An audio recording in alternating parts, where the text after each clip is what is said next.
Assalamualaikum warahmatullahi wabarakatuh.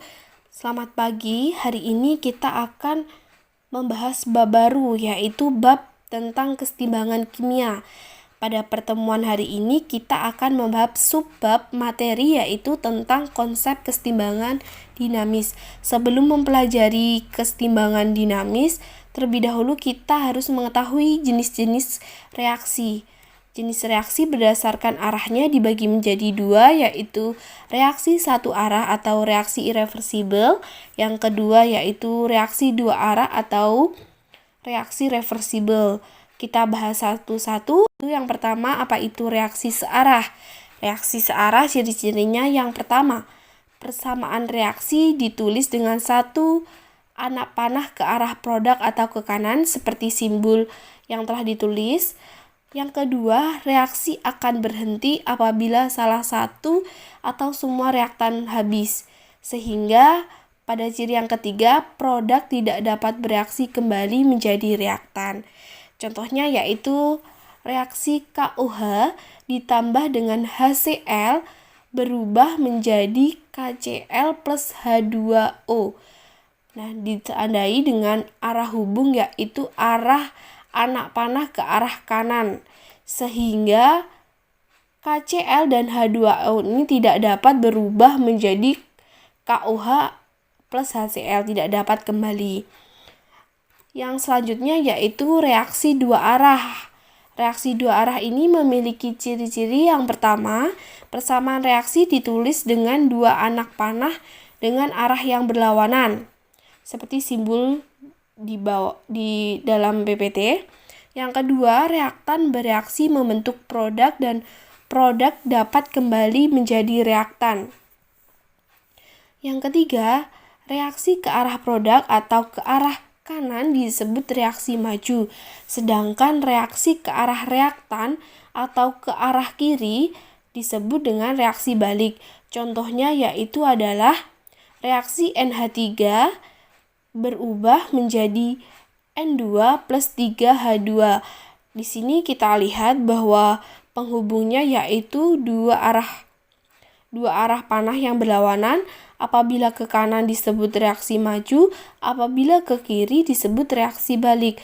Reaksi ini dapat apabila NH3 dapat diuraikan menjadi N2 dan 3H2, dan apabila N2 dan 3H2 dapat membentuk NH3, jadi dapat bolak-balik ya reaksinya.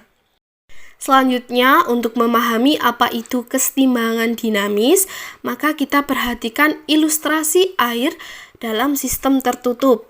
Apabila air dalam sistem tertutup dipanaskan, maka molekul air akan menguap menjadi air dengan laju reaksi kita misalkan V1. Dan persamaan reaksi dapat kita tuliskan yaitu H2O liquid menjadi H2O gas. Karena sistem yang digunakan adalah sistem tertutup, maka uap air yang terbentuk tidak dapat keluar dari sistem, sehingga akan mengembun atau menjadikan air kembali dengan laju reaksi yang dimisalkan V2. Persamaan reaksi dapat dituliskan H2O gas menjadi H2O liquid. Kedua reaksi penguapan dan reaksi pengembunan akan berlangsung secara terus-menerus dan bersamaan, di mana pada kondisi awal laju reaksi V1 lebih besar daripada laju reaksi V2.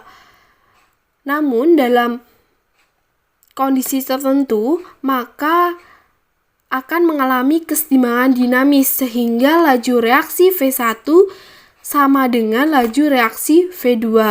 Nah, reaksi kesetimbangan tersebut dapat dituliskan persamaannya sebagai berikut, yaitu H2O liquid berubah menjadi H2O gas dengan ditandai dengan dua arah panah yang bolak-balik. Sehingga kita dapat menyimpulkan bahwa kesetimbangan dinamis adalah keadaan di mana reaksi berlangsung terus-menerus dan kecepatan membentuk produk sama dengan kecepatan membentuk reaktan. Ciri-ciri dari kesetimbangan dinamis yaitu sebagai berikut. Yang pertama, reaksi bersifat dua arah dan berlangsung secara terus-menerus. Yang kedua, terjadi pada ruangan tertutup, suhu dan tekanannya tetap. Selanjutnya, laju reaksi ke arah produk sama dengan laju reaksi ke arah reaktan. Jadi seimbang antara produk dan reaktan. Dan yang keempat, tidak terjadi perubahan secara makroskopis, yaitu perubahan yang dapat dilihat dengan kasat mata.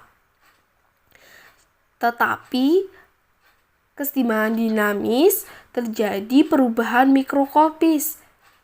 Mikroskopis ini adalah perubahan tingkat partikel yang tidak dapat dilihat secara kasat mata. Jenis-jenis kesetimbangan dinamis tersebut dibagi menjadi dua, yaitu kesetimbangan homogen dan kesetimbangan heterogen. Yang pertama yaitu kesetimbangan homogen. Kesetimbangan homogen merupakan kesetimbangan kimia yang di dalamnya terdapat satu wujud zat, misalnya gas saja atau larutan saja. Contohnya yaitu pada reaksi N2 gas ditambah dengan 3H2 gas berubah menjadi 2NH3 gas.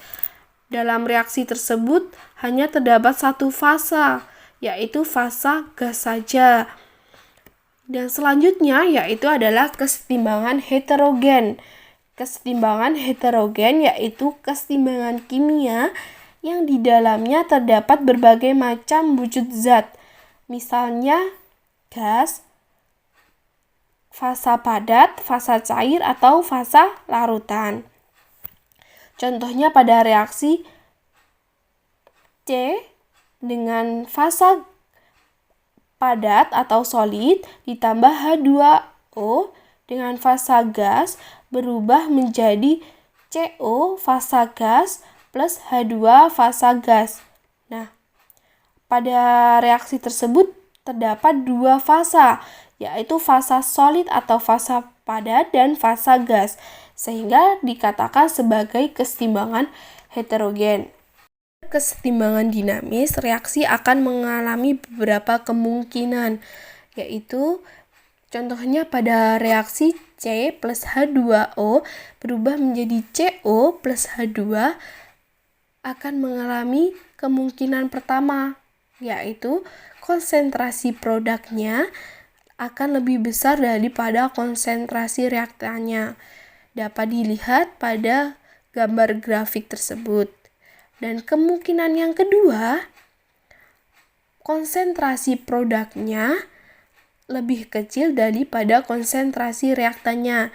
Digambarkan grafik seperti gambar tersebut.